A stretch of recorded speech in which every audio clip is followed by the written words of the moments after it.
Hi, Brenton Ford here from Effortless Swimming. Welcome to Feedback Friday. On today's episode, we are looking at an athlete who's sent their videos to me. And what we look at in Feedback Friday is how would we normally analyse this person's stroke and what recommendations or what drills could we give them to help become a better swimmer. So hopefully this helps with your own swimming.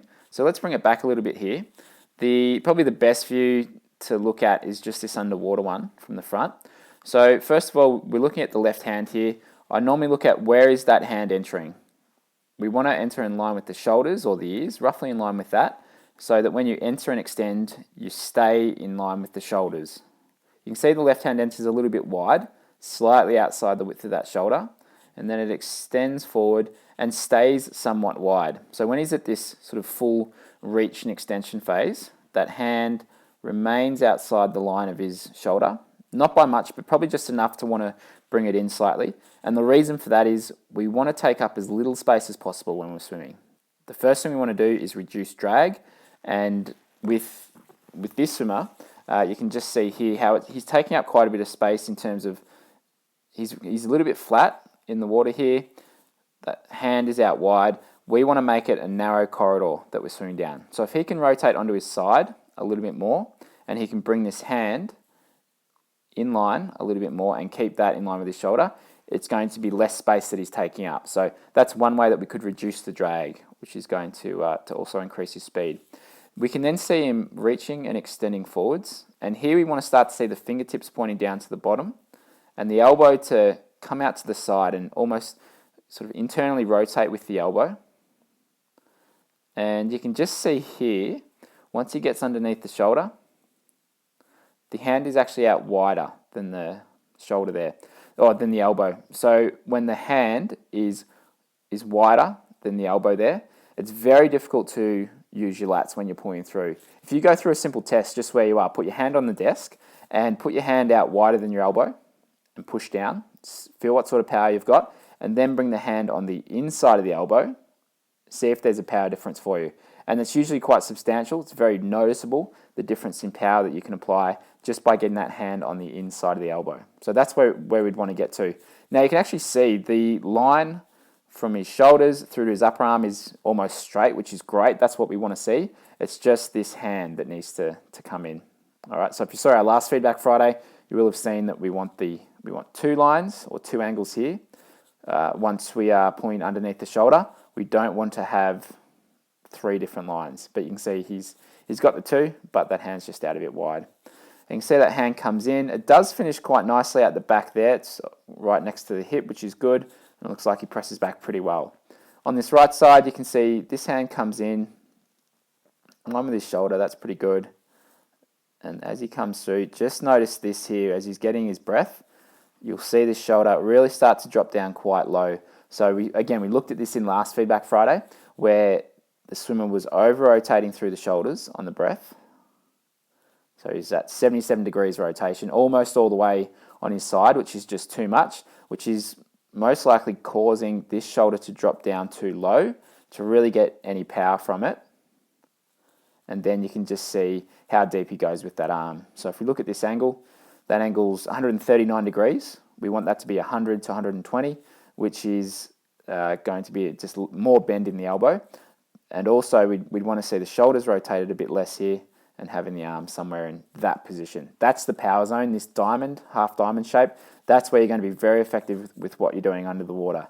But if you're rotated so far on your side that the shoulder's down there, then it's very hard to do. Now the other thing here, I think some of this over-rotation is just getting caused by this late breath. So he's looking off to the side there, he's breathing.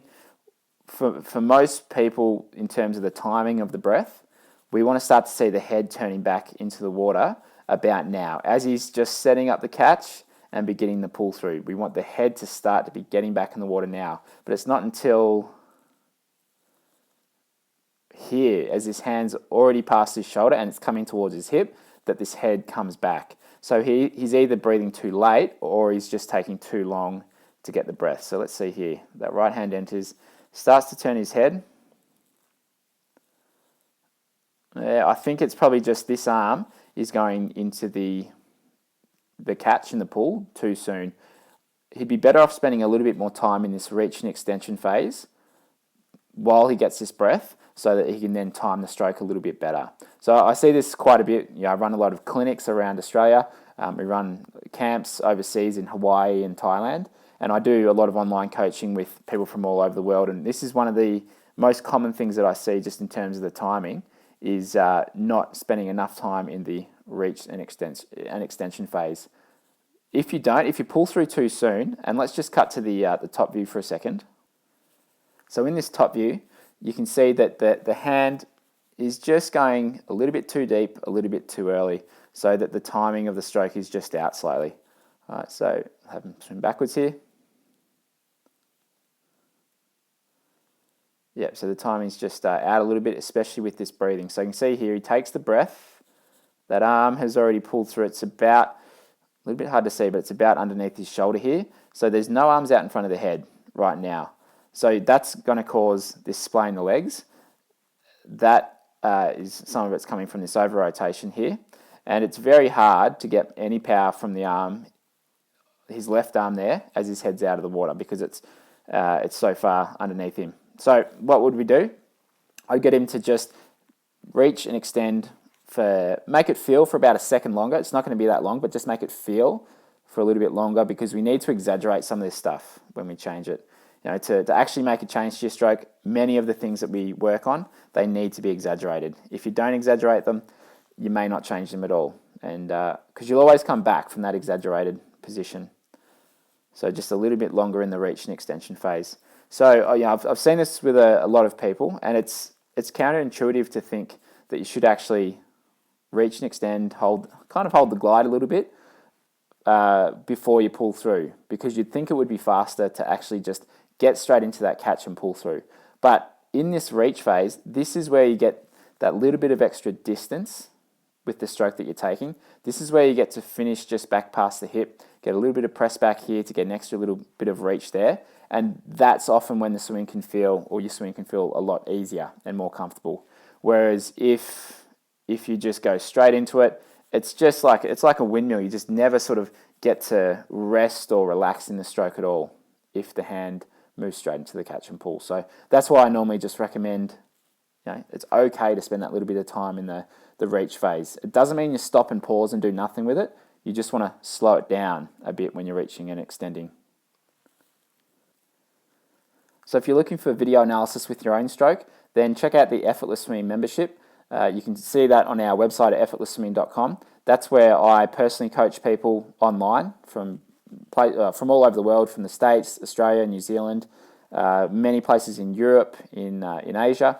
So if you've got a camera and you can record yourself or have someone record you, then check out the Effortless Swimming membership. That's where I can personally coach you, give you a full video analysis, and give you a structured plan with drills and workouts and different things to follow if you're looking to work long term on your stroke. So if you're looking for a quick fix that'll last you a month, then it's probably not the right place. But if you're willing to commit for 6 to 12 months, then the Effortless Swim membership is for you. So check that out on our website. Thanks for watching. This has been Feedback Friday, and I hope you enjoyed it.